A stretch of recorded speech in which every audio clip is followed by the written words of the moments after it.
Apakah bisa tepung moka menyebabkan gangguan susah tidur ya Bude? Padahal non-gluten.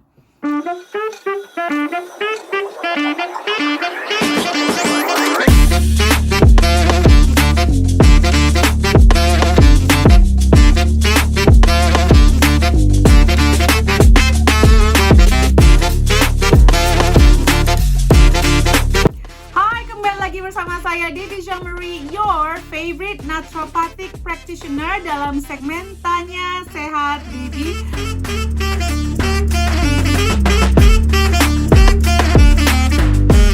Setiap akhir pekan teman-teman bisa bertanya apapun soal kesehatan, saya akan jawab dari sisi ilmu kesehatan naturopati. Nah teman-teman, naturopati itu apa? Silahkan cek video-video saya sebelumnya. Ini adalah ilmu kesehatan berdasarkan sains yang mencari akar masalah, mengembalikan kesehatan optimum tubuh kita lewat akarnya teman-teman. Dan jangan lupa kita akan ada bagi-bagi panci salad master senilai 50 juta rupiah. Jadi jangan lupa untuk subscribe, lalu nanti di-share video ini. Oke, hatur nuhun, dukung terus agar video ini, akun ini semakin banyak subscribernya dan kita bisa membantu menggunakan dana yang kita terima dari YouTube untuk membantu stunting di Indonesia lewat naturopati tentunya. Yuk kita mulai. Pertama dari Ibu Nah_Diah. Bude, cek anti IgG H. pylori dan anti H. pylori IgG. Apa cukup akurat? Cek H. pylori, apa harus yang urea breath test? Jadi gini, aku biasanya kalau lewat darah ada IgG sama IgM teman-teman. Nah, aku pikir tadi pertanyaannya IgG sama IgM, bedanya apa? Nah, kalau yang darah IgG IgM, sebenarnya IgM-nya aja itu udah cukup. Kalau memang sudah menginfeksi, oke? Jadi kalau gejalanya itu signifikan, tapi nggak keluar di darah, di IgM-nya atau IgG-nya. IgM itu biasanya 4-7 hari dari infeksi sudah harusnya terlihat. Kalau IgG dia lebih lama, mungkin 14 hari dari terinfeksi, tetapi biasanya dia lebih tahan lama nih reaksinya. Jadi kayak bulanan atau tahunan akan terdeteksi di IgG. Namun tentunya kalau ngomongin Helicobacter pylori, ini adalah bakteri yang super sangat pintar ngumpetnya. Jadi tentunya kalau mampu dan apabila bisa pasiennya lebih baik pakai yang urea breath test. Tapi memang itu harus menelan sesuatu dan harus ada cairan yang ditelan, lalu habis itu harus meniup si alatnya ini, karena kan semua makhluk hidup itu pasti mengeluarkan gas. Nah ini nanti akan terdeteksi lewat urea breath test ini. Oke, berikutnya tertutup. Habis itu dari Cokoto_brand. Apakah bisa tepung moka menyebabkan gangguan susah tidur ya Bude? Padahal non-gluten. Dibilang gangguan susah tidur bisa apa enggak sih seharusnya? Gini loh, sensitivitas atau intoleran bisa salah satu gejalanya adalah mengganggu tidur. Tetapi kita harus lihat dulu ya, mokaf ini kan nggak mungkin dimakan tepungnya doang. Ada bahan tambahannya, ada telurnya mungkin nggak, ada gulanya mungkin nggak, atau ada bahan-bahan lain yang mungkin menyebabkan gangguan susah tidurnya. Dan ini yang juga menjadi masalah adalah kebanyakan orang mengkonsumsi tepung-tepungan tanpa melihat kekurangan nutrisi yang lain gitu ya. Gara-gara makan tepung-tepungan jadi kurang makan sayur, kurang makan magnesium yang mengganggu tidur. Tapi apakah tepung moka bisa walaupun gluten free? Bisa aja. Almond itu gluten free dan banyak orang-orang keto yang menggunakan tepung almond. Saya nggak bisa makan almond dan itu mengganggu tidur saya atau mengganggu perut saya. Perut saya jadi kembung dan ujung-ujungnya mungkin jadi susah tidur ya. Seperti itu sih. Jadi kalau ditanya apakah, ya tergantung orangnya, tepung moka bisa mengganggu tidur apa enggak, tapi hampir jarang sih, apalagi kalau itu orang Indonesia. Moka kan dari singkong ya harusnya ya. Tapi mungkin ada tambahan lainnya nggak selain tepung mokahnya, itu yang perlu harus diwaspadai. Berikutnya dari bidan Septi_homecare. Wah, ini seorang bidan yang menjalankan home care service nih. Kalau Bu Sui sering alergi, kenapa ya Bu Dep?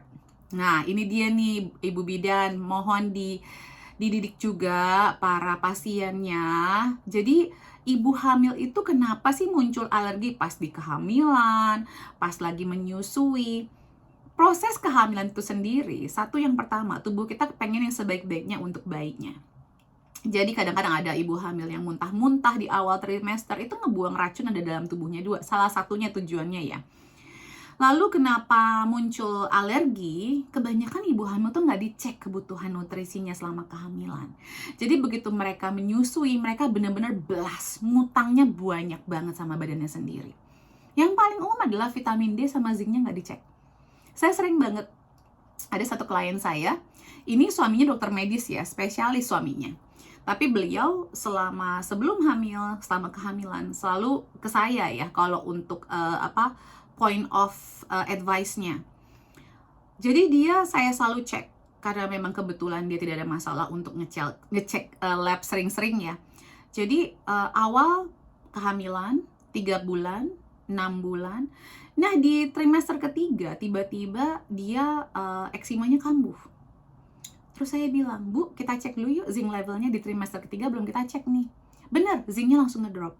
Karena kebutuhan bayinya meningkat mungkin. Kan itu zinc satu untuk digunakan untuk membuat DNA ya, mereplikasi DNA kita.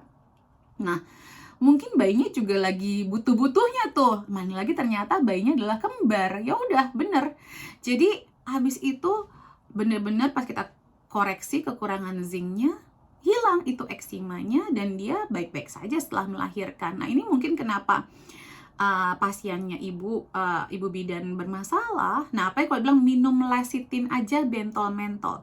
Bu, kita harus pahami di sini lecithin itu akarnya apa, Bu? Dari mana, Bu? Jangan cuma mikir lecithinnya aja ya, tetapi dari lecithin itu kebanyakan dari mana? Dari telur, dari kacang kedelai, dari biji bunga matahari, atau dari ikan. Yang kemungkinan yang empat-empatnya bisa menjadi akar dari alergi.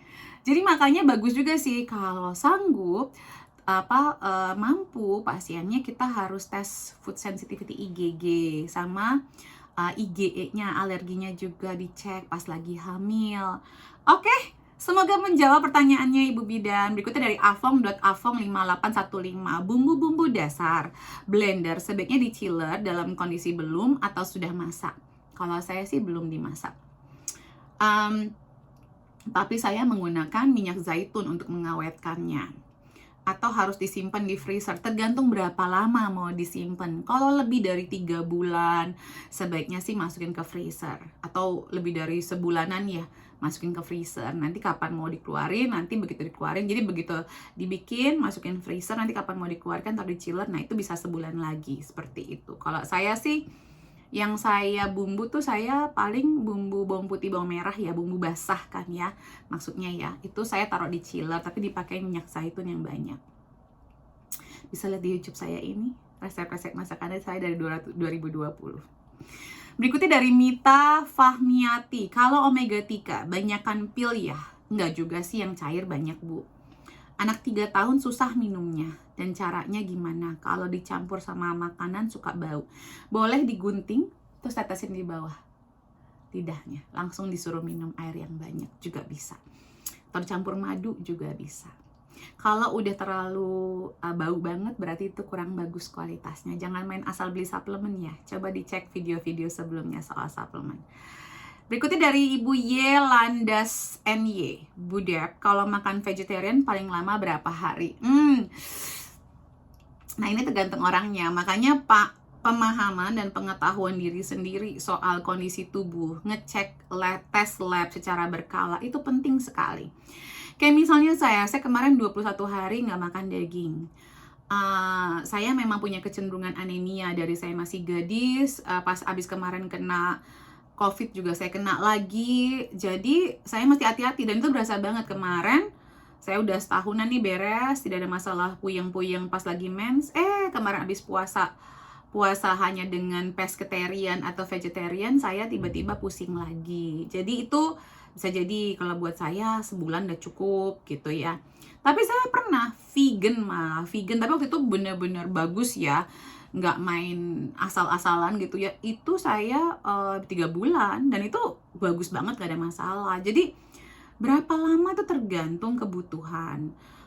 Kalau buat saya sih, saya menganjurkan mungkin dalam seminggu ada 1 hari vegetarian. Jadi di selang-seling itu kemungkinan untuk kekurangan nutrisinya sangat rendah kalau seperti itu. Atau dalam sebulan ada seminggu yang vegan gitu, ada dalam setahun ada sebulan yang vegan, seperti itu. Mungkin bisa dijalankan ya. Berikutnya, ibuanitafu.id, Budep anak-anak 3-5 tahun. Contoh jam makan anak yang benar dalam 1 hari, misalnya sarapan mulai jam 7. Contoh jam makan anak yang benar. At the end of the day gini ya, 3 sampai, kalau saya jelaskan bagaimana, ini kan acuan Bu, acuan. Jadi kalau dibilang panduan itu bukan sesuatu hal yang saklek. Pokoknya gini, anak-anak itu, kalau anak-anak mungkin udah dibiasakan ya, makan itu jangan sebelum 3 jam. Karena sebenarnya makan yang terlalu sering pun nanti mengganggu penyerapan lemaknya. Karena ingat, pencernaan itu, sistem pencernaan itu membutuhkan waktu minimal 2 jam untuk sampai proses dari mengunyah, menelan, sampai dia nanti masuk ke usus besar tuh selesai. Jadi saya saranin belajarin antara 2,5 sampai 3 jam. Walaupun itu cuma sekedar buah atau jus, itu jangan dibiasain untuk terlalu sering makan, terlalu sering ngemil. Kebanyakan orang Indonesia itu nggak berhenti ngemilnya ya. Padahal itu suatu hal yang harusnya ada jedanya di antara jam makan yang satu dengan jam makan yang lain, walaupun cuma sekedar ngemil. Kalau contoh makan yang benar ya, 3-5 tahun tuh masa pertumbuhan dia. Mungkin setiap 3 jam, apalagi kan dia ada waktu jam tidurnya ya anak, 3 jam dari jam makan, misalnya jam 7, nanti jam 10 snack time, nanti jam 1 makan siang. Seperti itu Bu, habis itu jam 3 atau jam 4, habis itu jam 6. Udah. Oke? Semoga menjawab. Berikutnya dari Tami Pelawi. Dok, bahkan penyakit bantu empedu, bolehkah penyakit bantu empedu minum suplemen vitamin B dan magnesium?